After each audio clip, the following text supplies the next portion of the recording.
Thiruvananthapuram medical കോളേജിലെ അനാസ്ഥയിൽ രോഗിക്ക് ജീവൻ നഷ്ടമായെന്ന് പരാതി. പന്മന സ്വദേശി വേണുവാണ് മരിച്ചത്. അടിയന്തര ആൻജിയോഗ്രാമിന് നിർദ്ദേശിച്ച് 6 ദിവസമായിട്ടും പരിശോധന നടത്തിയില്ലെന്ന് ആക്ഷേപമുയർന്നു. കഴിഞ്ഞ ദിവസം രാത്രി ഹൃദയാഘാതത്തെ തുടർന്നാണ് വേണു മരിച്ചത്.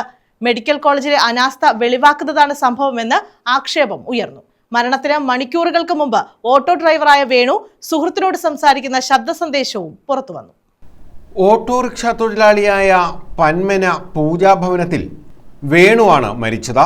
തിരുവനന്തപുരം മെഡിക്കൽ കോളേജിലെ അനാസ്ഥയിലാണ് വേണുവിന്റെ ജീവൻ നഷ്ടമായതെന്നാണ് ബന്ധുക്കൾ ആക്ഷേപം ഉന്നയിക്കുന്നത്. വേണുവിന് അടിയന്തര ആൻജിയോഗ്രാമിന് നിർദ്ദേശിച്ചിട്ട് 6 ദിവസമായിട്ടും പരിശോധന നടത്തിയില്ലത്രേ. കഴിഞ്ഞ ദിവസം രാത്രി ഹൃദയാഘാതത്തെ തുടർന്നാണ് വേണു മരിച്ചത്. മെഡിക്കൽ കോളേജിലെ അനാസ്ഥ വെളിവാക്കുന്ന വേണുവിന്റെ ശബ്ദ സന്ദേശവും പുറത്തുവന്നു. അൻവർ ഇവിടെ അങ്ങ് ഭയങ്കര അഴിമതിയുടെ തിരുവനന്തപുരം മെഡിക്കൽ കോളേജ് മൊത്തത്തില് സമൂല അഴിമതി കൊണ്ട് ആറാടിയിരിക്കുക. തിരുവനന്തപുരം മെഡിക്കൽ കോളേജ് നമ്മുടെ ഈ സോഷ്യൽ മീഡിയയിലൊക്കെ കാണുന്നില്ലയോ, അത് വാസ്തവം തന്നെ. അത് മനസ്സിലായില്ലയോ?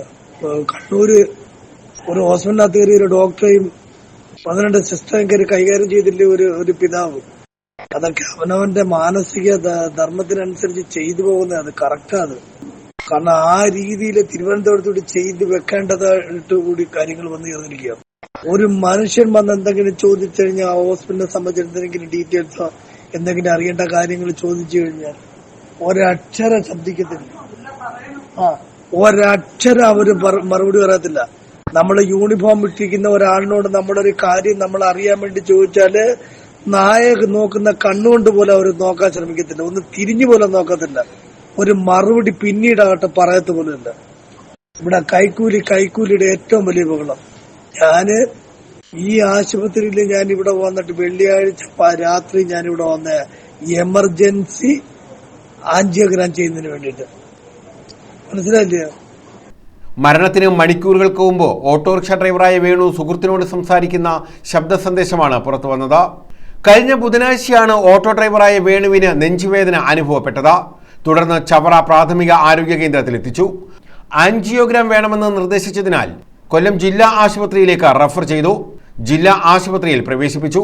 അവിടെ നിന്നാണ് അടിയന്തരമായി ആൻജിയോഗ്രാം തുടർ ചികിത്സയ്ക്കായി തിരുവനന്തപുരം മെഡിക്കൽ കോളേജ് ആശുപത്രിയിലേക്ക് കൊണ്ടുപോയത്. എന്നാൽ 6 ദിവസം കഴിഞ്ഞിട്ടും ആൻജിയോഗ്രാം ചെയ്യാൻ മെഡിക്കൽ കോളേജിൽ നിന്ന് തീയതി നൽകിയില്ല എന്നാണ് വേണുവിന്റെ ശബ്ദ സന്ദേശത്തിൽ പറയുന്നത്.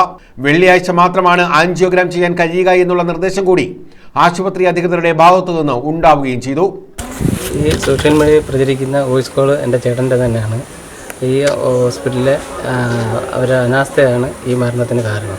അത് നമ്മളവിടെ ചെന്നപ്പോൾ തന്നെ നമുക്കത് മനസ്സിലായതാണ്. ഇവർ അന്ന് വെള്ളിയാഴ്ച വൈകുന്നേരം കൊണ്ടുപോയ എമർജൻസി പേഷ്യൻ്റ് എന്ന് പറഞ്ഞ് ചെന്നതാണ്. അവർ ഇതുവരെ 5 ദിവസം വരെ അവിടെ ഇട്ടിരുന്നിട്ട് നോക്കാത്തത് കൊണ്ടാണ് അയാൾ ഇത്രയും ആ വോയിസ് മെസ്സേജ് ഇടേണ്ട കാര്യം വന്നത്. അത് നമ്മുടെ ഹോസ്പിറ്റലിൻ്റെ അനാസ്ഥയാണ്.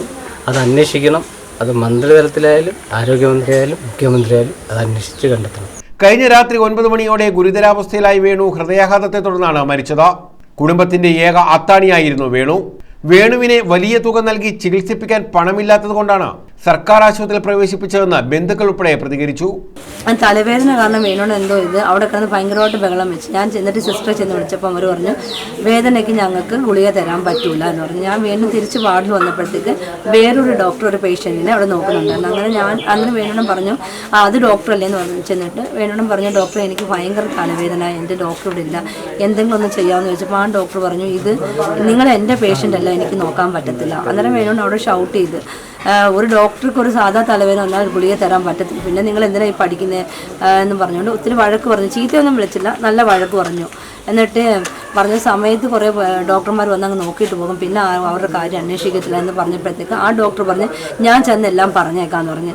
പിറ്റേന്ന് അതേപോലെ ആ 11-12 മണി സമയത്ത് ഞങ്ങളുടെ ഡോക്ടർ പിന്നെ പിറ്റേന്ന് അതേപോലെ നല്ല തലവേദനയായിരുന്നു. രാവിലെ തലവേദന എടുത്തിട്ട് വേണോടന് എന്നോട് പറയാതെ കാർഡിയോളജിയിൽ ഒരു ഡോക്ടറെ പോയി കണ്ടു, ഒരു ലേഡി ഡോക്ടറാണ്. അങ്ങനെ ചോദിച്ചു എന്തുകൊണ്ട് എനിക്ക് ആൻജിയോഗ്രാം ചെയ്തില്ല എന്ന് ചോദിച്ചപ്പോഴും ആ ഡോക്ടർ പറഞ്ഞത്, എനിക്ക് തോന്നുന്നു ആ ഡോക്ടറിൻ്റെ പേര് ദേവിന്നോ ദേവികയെന്നാണ്. ആ ഡോക്ടർ പറഞ്ഞത് അച്ഛാ അത് നമുക്ക് ഒരു അറ്റാക്ക് വന്നു കഴിഞ്ഞാൽ 5 ദിവസം മരുന്ന് കഴിച്ചെങ്കിൽ മാത്രമേ നമുക്ക് ആൻജിയോഗ്രാം ചെയ്യാൻ പറ്റത്തുള്ളൂ. അങ്ങനെ വേണോട് എന്നോട് പറഞ്ഞു ഇതുപോലെ ഡോക്ടർ വന്ന് പറഞ്ഞു ചിലപ്പോൾ ശരിയായിരിക്കില്ല, അതുകൊണ്ടായിരിക്കും എനിക്ക് ആൻജിയോഗ്രാം ചെയ്യാമെന്നത്.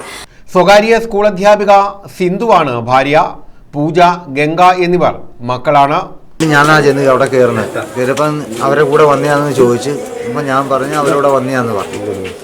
അവരവിടെ വന്നതെന്ന് പറഞ്ഞ് അന്നേരം ഇയാൾ അകത്തോട്ട് വാന്ന് പറഞ്ഞ് എന്നെ അകത്തോട്ട് വിളിച്ചു. അകത്തോട്ട് വിളിച്ചിട്ട് എൻ്റെ അടുത്ത് കാര്യങ്ങൾ ചോദിച്ചു. ഞാൻ പറഞ്ഞു അടുത്ത വീട്ടിലുള്ള ആളാണെന്ന് പറഞ്ഞു. അടുത്ത വീട്ടിലുള്ള ആളാന്ന് പറഞ്ഞപ്പം പറഞ്ഞ് പുള്ളിക്കാരൻ മരിച്ചെന്ന് പറഞ്ഞു. ഞാൻ പറഞ്ഞു അതെന്തോ സംഭവിച്ചാന്ന് ചോദിച്ചു. എന്തോ സംഭവിച്ചാന്ന് ചോദിച്ചപ്പം അവർ പറഞ്ഞത് 7 മണിയായപ്പോഴത്തേക്ക് ഒരു ശ്വാസം മുട്ടലുമല്ല വന്ന് ഞങ്ങൾ വെന്റിലേറ്ററിൽ കയറ്റി. കുറച്ച് സമയം കഴിഞ്ഞപ്പോഴത്തേക്ക് പിന്നെ നമുക്ക് രക്ഷപ്പെടുത്താൻ പറ്റിയില്ലെന്നാണ് അവർ പറഞ്ഞത്. News bureau, Chavara.